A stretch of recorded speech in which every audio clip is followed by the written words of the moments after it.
Everybody, this is Dreamin'. Today we're going to have a four-game slate that starts at 12:35 Eastern, so do keep that in mind.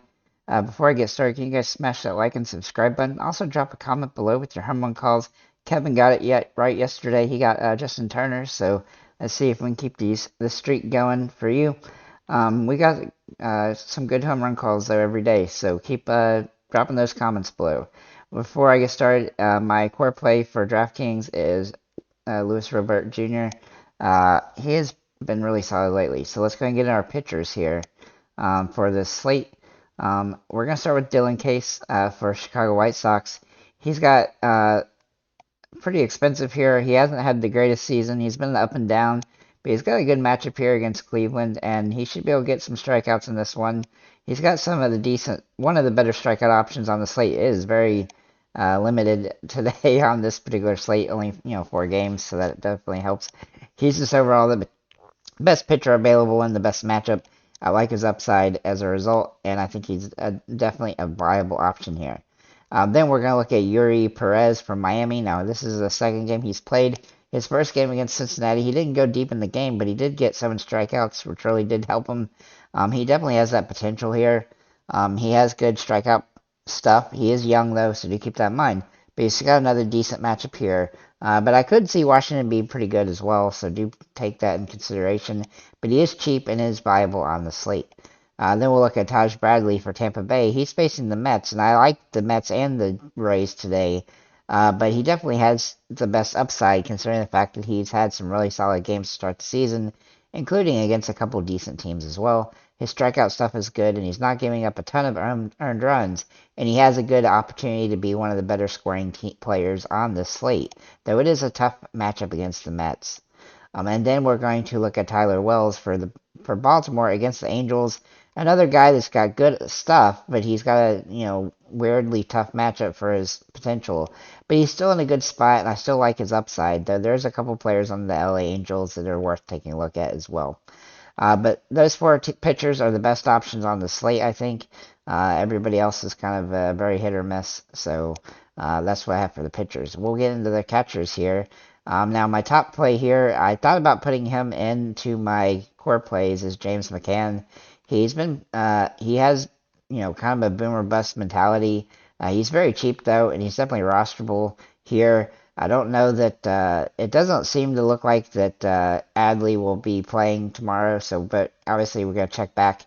If Adley plays, he'd definitely be in play though. He's fairly expensive. The other guy that I would take in consideration if he draws a start is Francisco Alvarez, who's hitting the ball pretty well. He hit a home run yesterday. I like his upside again today. And while he is in a tough matchup against Taj Bradley, who has good potential, he's definitely in play on the slate. Then we'll look at Pete Alonso for the Mets. At first base, he has some big time upside. He is just absolutely mashing the ball. Obviously, his batting average has not been ideal, but he's gotten hits in quite a few games lately. So I do like his upside and home run potential here. Then we'll look at Mark Vientos. If he draws a start for the Mets, which I don't know if he will or not, but if he does, he's definitely in play in the slate. He's got some good potential, and he's had a home run in his first game last night. So if he draws a start again, he's definitely somebody to consider as a Hail Mary play. Then we'll look at Andrew Vaughn for the Chicago White Sox. I really do like the White Sox. He has some good potential here. He's had a home run yesterday. He's been pretty solid lately. I like his upside, and he's got some nice potential at this position. Also very cheap. And then Ryan Mountcastle for Baltimore. He has some really interesting upside. He's hit the ball pretty well for this during the season. Not great, but okay. And then he did have a little bit of a slump here, but then he hit a home run 2 games ago, and he's been getting some hits as well. So I do like his potential here. Then looking at second base, we'll look at Alberto for the White Sox, who can play second or short. He's a guy that I typically don't try to roster, but he definitely has some utility on this particular slate with such a limited options, especially at this position. He's definitely a viable choice. Then we'll look at Hanser Alberto, who definitely has some utility. Oops, that's who I just mentioned. Sorry. Brandon Lowe, who definitely has some utility today for the Tampa Bay Rays against the Mets. He has been very up and down this season so far, but he has had some really good games the last few. I like his upside as a result, and his price has come down a little bit, which is nice as well. Then we'll look at Jeff McNeil, who's a little bit riskier here for the Mets, but he definitely has the potential to be a good play on the slate. I don't know that the Mets are going to win, but I do think he's got some viability here. Then we're going to look at the third base and look at Jake Berger, who has the best potential at this position. He has good home run stuff. He's got 10 home runs on the season, including 3 straight games with home runs. And if he can hit another one today, that would be pretty great for our fantasy perspective. He's nice and cheap, and that definitely gives us some advantage. But he's just hitting the ball really well. Hanser Alberto can also play the third base, and then also Yoan Moncada for the White Sox. He is also in play here. He's hit the ball really well without the home runs, and he's getting good fantasy point games. So I do think he's got some viability here as a really solid play. Him and Berger both have some utility at this position.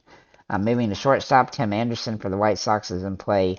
He's started the season pretty solid, despite the fact he hasn't hit a home run yet. He definitely has stolen base potential, and he gets hits and has some good upside. So I think his price is not super ideal, but it's okay, and he's definitely in play on the slate. Francisco Lindor is in play. However, his batting average is not great, but he does kind of strike me as a guy that can get a home run today based on the metrics. But I don't love him necessarily, but I don't hate him either. Then we'll look at Franco for the Tampa Bay. Now, he's got an interesting matchup here against McGill, and it doesn't really give Franco a ton of upside, but he has been hitting the ball better the last few games. He's gotten some fantasy points from some steals and stuff, and he's getting walked. And he definitely has the ability to pull in the fantasy points. His price is going to be somewhat hard to roster, though, but he is definitely in play on this particular slate. Luis Robert is in play at the outfield. He's my favorite player on the slate overall. He's got home run potential. He's been hitting the ball extremely well. He finally broke his 4-game streak of home runs yesterday, but I look for him to try to get back to starting a new streak today, and he's got some good potential in this matchup to do so. Then we'll look at Mike Trout, who I really like, most days, but today he looks really good. The metrics jump off the chart. He's a top expensive play on the slate. I really think he's got some good metrics for this one, and he's definitely in consideration. Even if you try to use Baltimore's pitcher, which is definitely possible on the slate, you could still throw Trout in there for a home run, or even Ohtani. Brandon Nimmo is also in play at a little bit cheaper price here for the Mets.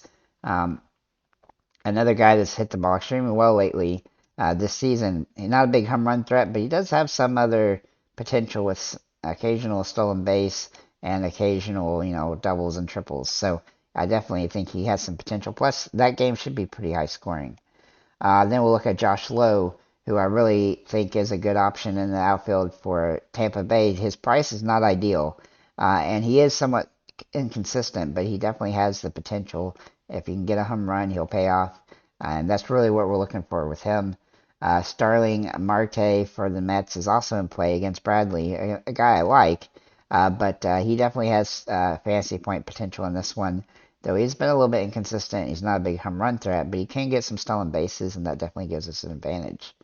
And then finally, Mark Canha for the Mets. He's also in play at just a very minimum price. He is kind of a bit of a bust play, kind of a Hail Mary option, but he definitely has some utility on the slate. So with that said, guys, thank you for liking, commenting, subscribing. This slate is going to be somewhat wonky. With just a few games, it definitely makes it harder to figure out how to roster. But my stackable teams here are Baltimore, the New York Mets, and Tampa Bay. So I think those are the best teams to stack along with Chicago White Sox a little bit. Thank you guys again for liking, commenting, subscribing, and have a nice day, guys.